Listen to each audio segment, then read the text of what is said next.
Hello friends, welcome back to another exciting episode of On Location Vancouver. I'm your host, Zara Durrani. Today we're diving into the bold and flavorful world of Chef Vish Mayekar, an incredibly talented chef whose journey has taken him from Mumbai to Vancouver and even to the prestigious Cannes Film Festival. You may know him from Top Chef Canada, where he wowed audiences with his creativity, but now he's making waves as the chef owner of Vancouver's hottest new restaurant, Ellen, with a passion for global flavors, fine wines, and pushing culinary boundaries. Vish is here to share his journey, inspirations, and maybe even a few kitchen secrets. Let's dive in. I am so excited to dig into some delicious food here and talk to this wonderful chef who I'm going to be connecting with in about a month. In a month and a bit in France, in the south of France. So how serendipitous that we get to connect here in Vancouver and then reconnect in France. I'm talking about Chef Vish Mayekar, and we're here at Ellen Restaurant. Welcome. It's my first time coming here. Welcome to the dream. Well, this is so beautiful. I was just saying, I love the aesthetic. Thank you. Tell us, what does Ellen stand for? So it's short for elements. We wanted to create something that is very elemental. It goes back to me cooking with ingredients. Ingredients are basically elements coming together, becoming one cohesive dish. Similar to that, different elements in this restaurant. We have the wood room, we have the concrete room, fabric, there's, copper in the past. There is all these small details that, just showcase different elements. So all that came together to becoming Ellen. Amazing. I love the vibe in here. This is one of the 3 distinct rooms at Ellen. We call it the fabric room or the blue room. Everything over here is, in terms of, the nice fabric on the windows, as well as the blue elemental aspect of this room. So it's all the play about elements, and the elements in here are the fabric and the blue colors. Lovely. And then what is the vibe in there? There's the concrete element. So in the middle, when you're sitting over there, as you see, there's no decor or there's not a whole lot of plants or art or anything. But the idea is when you sit in the restaurant in the center, you see 2 different sides of the restaurant. One is the kitchen with the beautiful copper pass. I'm so proud of that, and so happy. I love that. It's gorgeous. So happy with how it turned out. And on this side is the bar, where there's no bar seats. So you see Winnie, my business partner, doing her magic behind the bar and creating these beautiful cocktails. So the idea is that when you're sitting down, you're just experiencing what's really happening around you, which is the food and the cocktails. Love that. Again, no bar seating. And then the bar lab where all the magic happens. But yeah, very clean, very modern. But still, it's very different experience in every That's what we room. wanted to create. When you come back, try different flavors and different foods. You can sit in different rooms and get a different vibe, but you're still in the same restaurant. We're going to be digging into some delicious food, which I was in the kitchen for. I am good at the eating business. I'm not good at the cooking business. I got that one. I'll cover that one. Wonderful. Now, you've had such a diverse journey, Chef, from Mumbai to Vancouver to Cannes Film Festival. No big deal, to Top Chef Canada. What inspired you to become a chef, and how has your background, how have your Indian roots inspired your cooking style? I think, people are probably tired of just listening to me telling them how I've only cooked. I'm not tired because we have not connected before. Okay, that's fair. But, I've said this a million times. I knew what I was going to do in my life, and that was to become a cook and then a chef. I've literally never, ever had a different job in my life. I knew grade 9, I looked up to my dad. I'm like, Dad, I'm going to be a chef. And my dad's like, yep, perfect, go for it. And, just having that kind of support from the parents, and just, it's very, it's a blessing.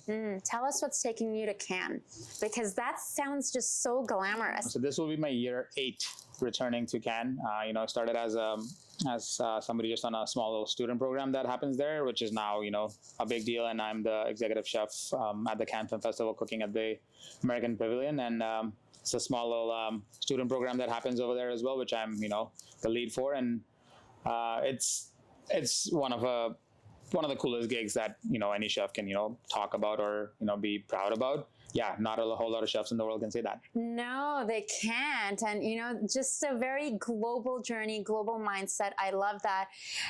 As soon as you say, being at the American Pavilion and cooking and making food there. So I'd love to hear Are you able to share any names, any stories with us? Any special requests that you've had? I've had any a ton interesting encounters? I mean, name a celebrity. I've, done some events for them, or, I've cooked for a lot of celebrities in France for sure, especially during the festival. Producers, writers, directors. The Hollywood fraternity is always around. We have a little green room where a lot of script reading happens, and I can keep going on and on about it. I've fed a few people from the Hollywood business, and I hope this year is supposed to be very exciting as well. Again, we can talk about the glamour and the parties and all that. But it's also work. It's the work that really brings me there. Yeah. The long hours, and it can sound all like fake in a way that I'm like, oh, he's going there for 20 hours of work. I'm like, but I truly am. The produce over there, the type of the fresh seafood, the fresh cheeses, the breads. It's so incredible. I get goosebumps just talking about it again. And that brings me back again. Mm-hmm. It's not walking on the red carpet. I've done that. I could care less if I couldn't do that this year. I go back for the strawberries. The very first day I arrived there, the first croissant, the first strawberry, that's what brings me back. But yeah, I love traveling. I bring back a lot of inspiration, and the menu at Elum is that. There's no real boundaries to what I cook. It's all about my inspirations that I bring back from my travels, my childhood memories, a lot of nostalgia, and just different inspirations from different cuisines. I read a lot of cookbooks. I watch a lot of cooking shows, and every second that I can get a chance to get on a plane and go somewhere and eat, I take that. So, travel and just being able to take those inspirations and being able to welcome people like Chef Gordon Ramsay keeps me excited, keeps me inspired, and keeps me on a journey. That is a big deal. And talking about TV shows, I want to talk about Top Chef Canada and how incredible was that experience, and what would you say has been your biggest takeaway from that? I mean, I've always been a competition chef. I love being under pressure. We spoke about being in Cannes and being under pressure and long hours and all that.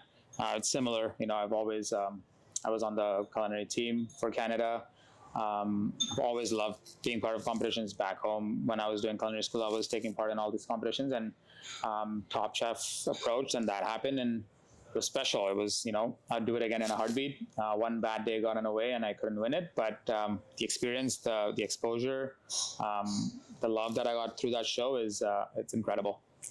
So needless to say, you really thrive under pressure. I do. If I'm not under pressure, and if I'm not feeling that I'm missing out, or if I'm not doing enough, I feel like I'm missing out. And it's that little thrill of being almost on the edge of keep pushing that edge, keep pushing the boundary.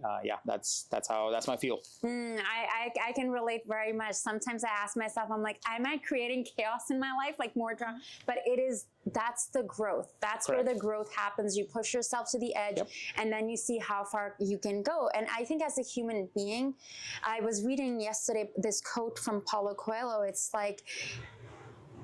people, the meaning of it is something along the lines of how routine people need for safety, but it's actually lethal, because as we grow and our mind needs to expand, and when we go for that adventure, when we go traveling, when we try these different food or different restaurants like Elum, and we allow ourselves to have these new experiences, that's where the growth happens. And I think you're bringing that to the food. Tell us, we're going to be eating this lovely dish that I saw you make, but I want to talk about the current menu and what can we expect for individuals who haven't been here yet, and what they should order. The menu will always evolve. Every couple of weeks, there's something new, because I almost get too bored of my own food, because I'm like, okay, now it's time for something new. And there's so many inspirations. When I decided to open this restaurant, I had 78 different dishes ready to go on the menu. And I'm like, okay, I need to scale back. Obviously, I'm not going to open a restaurant with 78 dishes, but the menu will always stay 15 dishes, top to bottom, small plates, slowly, progressively getting larger. They all constantly just evolve depending on the season. I work with a lot of farmers. What's in season? They let me know, and I use my inspirations, my nostalgia, and my childhood memories, all of that, to come up with dishes. One of them is right in front of you. This is a must-have. It's now become a signature dish for Elum. It is a tuna bale, so it's comes from my childhood upbringing in Mumbai, from a dish called bhel puri. very, very street I'm food. familiar. Yes. Tons of puff rice, tamarind chutney, tamarind chutney, cilantro mint chutney. There is fresh mango in there, pomegranate, peanuts, all that mixed together. And I still remember getting this massive paper cone of this delicious meshe with a couple of puris, which is the semolina crackers. So I took that and just took that inspiration, took that flavor, and then just pushed it a little bit. So I add some delicious hand-cut ahi tuna in here. So it's sort of a tartare or a crudo dish in a way. It's a raw dish with all the flavors of a bhel puri, and it's become one of the most popular dishes. Lovely. And like I said, the menu will constantly evolve, but this is one of those dishes that will never leave the menu.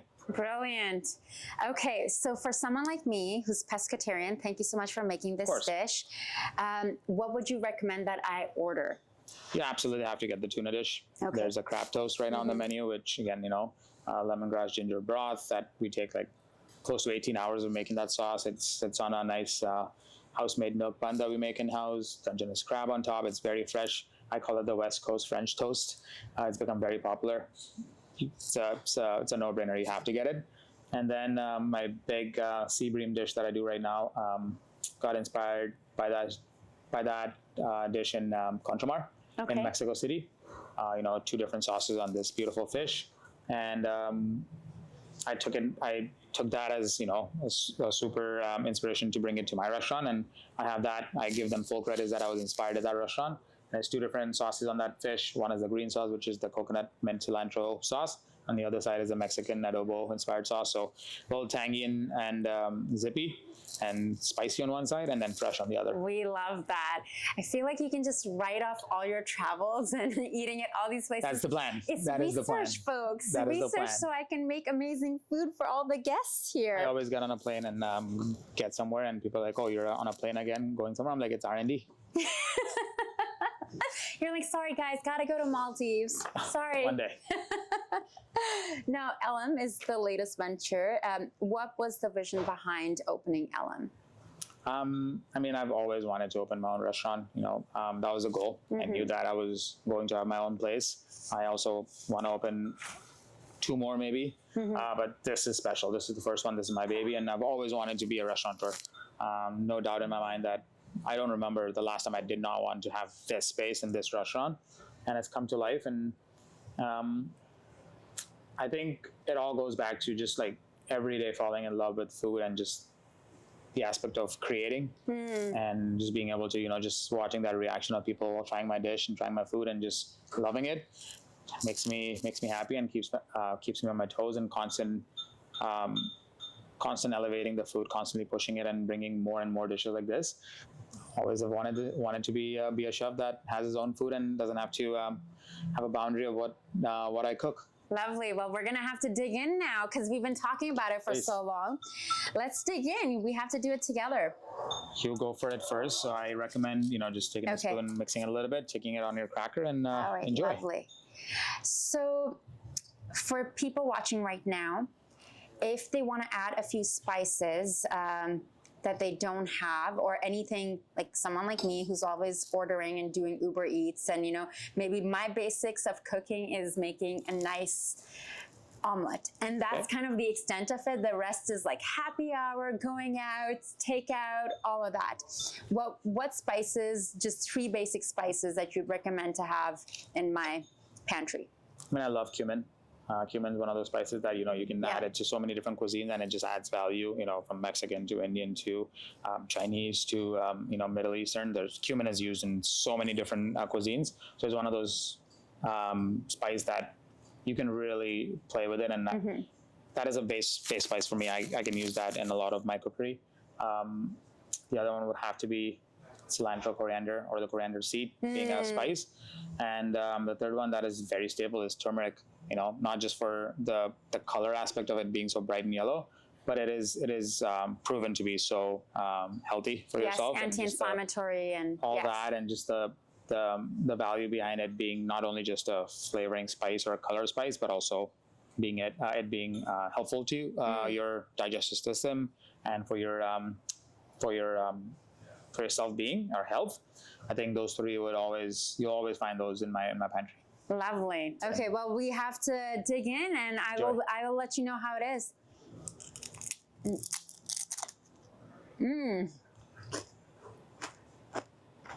Very fresh.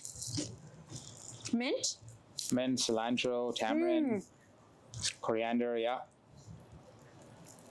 So many flavors. It's like an explosion in your mouth. The most common feedback that I get about this one is that they think that they've never had these flavors together with the fish, and I think that makes it special. You know, like a lot of people, everybody eats crudos, everybody eats tartars, everybody eats Indian-inspired dishes, but this flavor bomb is pretty proud of it. Chef, thank you so much for taking the time. you. Thanks for making Thank this you. and giving us a tour over here. Of course, And my we'll pleasure. certainly be connecting. I keep saying that because I want to drop in and try some of the amazing food that you'll be Please. making for all the celebrities in the American Pavilion in the south of France during the Cannes Film Festival. And what a career you've had in Thank you. such a short amount of time at such a young age. Everyone, check out Elam here on Main Street. I certainly highly recommend it. I can't wait to finish this fresh little appy that you made for me. Enjoy. Well, what an incredible conversation with Chef Vish, from his experiences at Top Chef Canada to leading the charge at Elam and Cannes Film Festival. It's clear that his passion for food and storytelling through flavors is truly one of a kind. If you're in Vancouver, make sure to check out Elam in Mount Pleasant for a dining experience that's bold, creative, and absolutely unforgettable. Until next time, I'm your host, Zara Durrani, and I'll catch you on Location Vancouver, brought to you with the support of TELUS Story Hive. And I'm gonna dig right in, folks.